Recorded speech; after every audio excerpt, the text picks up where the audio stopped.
Well, welcome to another episode of the Architecture of Reality series. Today we're going to talk a little bit about Maximus the Confessor and his positive theological vision. He was most famous for standing against Monophysitism, the heresy that uh, Jesus was fully God, but he didn't have a human soul. In place of his soul, he had the Holy Spirit. He wasn't fully human. And Maximus successfully stood against that heresy. Was actually uh, he actually was martyred to to martyred for standing against that heresy, but he successfully in his martyrdom turned the Eastern Church away from Monophysitism, and by arguing and showing from previous writers and then arguing himself from the scriptures that anything that any aspect of a full human nature that Jesus didn't have isn't redeemed, that our redemption uh, requires Jesus to be fully human as we are, and also fully divine. And it's that's what he's known for, or what he has been known for throughout history, which we should honor him for that. But he also was the one of the main theologians that transitioned the church from the early church to the Middle Ages with his vision of the creator-creature divide, which was a really important distinction. He said the angels that fly around the throne are singing "Holy, Holy, Holy" are closer in being to humans than they are to God, because the distance between a created thing and its creator, between God and any created thing, is infinite, right? So the angels are more like us than they are like God, and it really sort of undermined the chain of being understanding of the ancient world, and that really didn't recover until the about 1500, the late 1400s. You start to see that great chain of being understanding creep back in through guys like the Florentine Pico and different people, and unfortunately, it found its way back. It found its way back into our understanding. But um, the one of the things that uh, Maximus is becoming more and more known for, since we do have his writings and people are rediscovering him, is his understanding of the universe as a giant cosmic liturgy, a giant cosmic unity that is worshiping, that's existing in worship. It's moving towards God in worship, and then it's being restored or glorified as time goes on. The longer the universe spends in worship, the more clearly it comes to reflect the Lord, and that the only place where the human and the divine touch is in Jesus. Jesus is fully God and fully man. Everything else is fully creation, is fully created. So it doesn't have it doesn't share in the being of God. It doesn't share in the substance, the essence of God, because it's a created thing. But it is transformed to be a better and better reflection of God, and that is what the dominion mandate is about: is to bring the creation to its intended end, so that the human race, as a microcosm, is a microcosm of the universe, is transformed in them.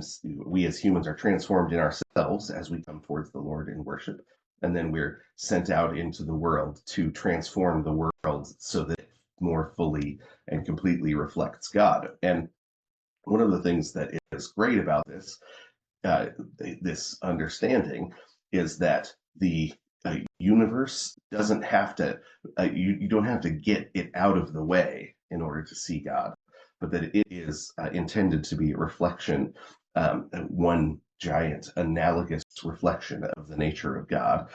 And we're just as we take dominion of it and move it to what it's intended to be, that we'll see it reflecting God more and more and more, because our understanding will be improved as we move towards God in worship, as we become more who we're intended to be, and that we then go out and make the world into more of what it's intended to be.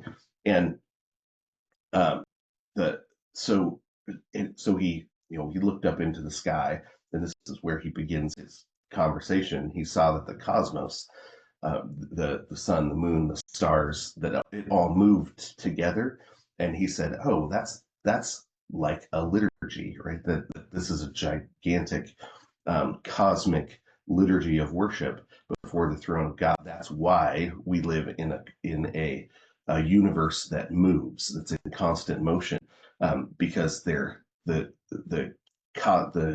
cosmos is in the midst of liturgical worship. It's a giant liturgical dance, um, and the this giant interconnected liturgy is directed towards God, and as it does that, it all points back to its creator, right? So it isn't um, random. It isn't running on physics, which doesn't really make any sense because physics is just a description of things. Uh, but instead, it is sort of a inherently ordered, um, divinely purposed cosmic liturgy, and all creation participates in just a grand, unified worship as it returns to its creator and then reflects its creator when it moves out from its creator. So, what really, I think, um, what as this understanding got hold of the imagination of the medievals, it really did shift and change their orientation towards creation. So a lot of the scientific revolution depended upon this understanding of the ordered universe, that you could expect the universe to remain ordered, because uh, God, God's intentions kept it ordered. But you also didn't have to get underneath in a Gnostic way, get underneath to find the secrets, but that creation itself was in the way creation worked. In itself, it was a reflection of God. It wasn't hiding secrets underneath it. It itself was a reflection of God, and um, in a real sense, creation was a giant cathedral. And what I mean in a real sense is everything that dwelt in creation was in the act of worship, right? That's what you did in the cathedral. That's why, as the Middle Ages went on, they ended up building cathedrals, because they were trying to reflect this view of creation, that God had, that the architect had built this building called the created order, and inside it, every creature, their job was to move towards God in worship and move out in transformation, and then move towards God in worship and move out in transformation. And that was going to be the story of history. Cathedrals make sense in that vision of worship, right? That's what we're doing. We step into a cathedral to remind ourselves that we have been in a cathedral all week, right? We step into the cathedral is a microcosm of reality, and our stepping in and out of the cathedral is what we've been doing anyway all week. So it's a kind of vision that makes that gives individuals within it a place and a job, right? So the same way, if you get to visit any of the really great cathedrals, there's all of these small, in every corner, you've got the art of some architect, or the art of some artisan somewhere, that took the portion that was theirs and made sure that small portion reflected the and in stone it worshipped the Lord, right? In the art itself worshipped the Lord. And it would take hundreds, if not thousands of people, it would take hundreds of years to build these cathedrals. But each person said, well, my little corner, it's my job to take my little spot, the spot that was given me here, and make sure that it fits and functions within the whole towards the worship of God. And in a real sense, that's what all of our lives are, right? We don't have to be influential in a big cultural way or something to be able to do our part well, and that our part, when done well, leaves an impact beyond ourselves. That's all we that's our job, right? That's what the Dominion Mandate is all about: is how do I take whatever portion of the world I've been assigned to by the Lord and do well here. It's a how do I've got my family, right? I've got my kids. I've got my spouse. How do I love them well and become a part of the construction project on them? How do I build them up where they are a part of the edifice of the cathedral that God has built? And it's my job to build them up, to love them well, to be an active presence of the grace of God in their life. And that has long-term consequences. But it also is in the present. It makes you. It's what gives our own life meaning, right?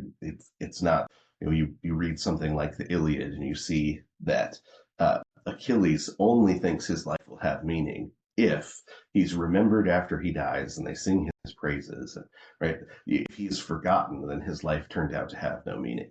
Well, in the divine liturgy, the goal is not that our neighbors remember us or the people after us remember us, but that God is worshipped well in our lives, and he remembers that, right? He never forgets. So it shifts and it changes the meaning to live in this kind of universe versus another kind of maybe philosophical realist universe or something like that. So if you are interested in more of this, Hans Urs von Balthasar wrote a great book called Cosmic Liturgy. It's hefty. Balthasar is a German theologian who writes pretty hefty stuff, but it's well worth the time and just the joy, I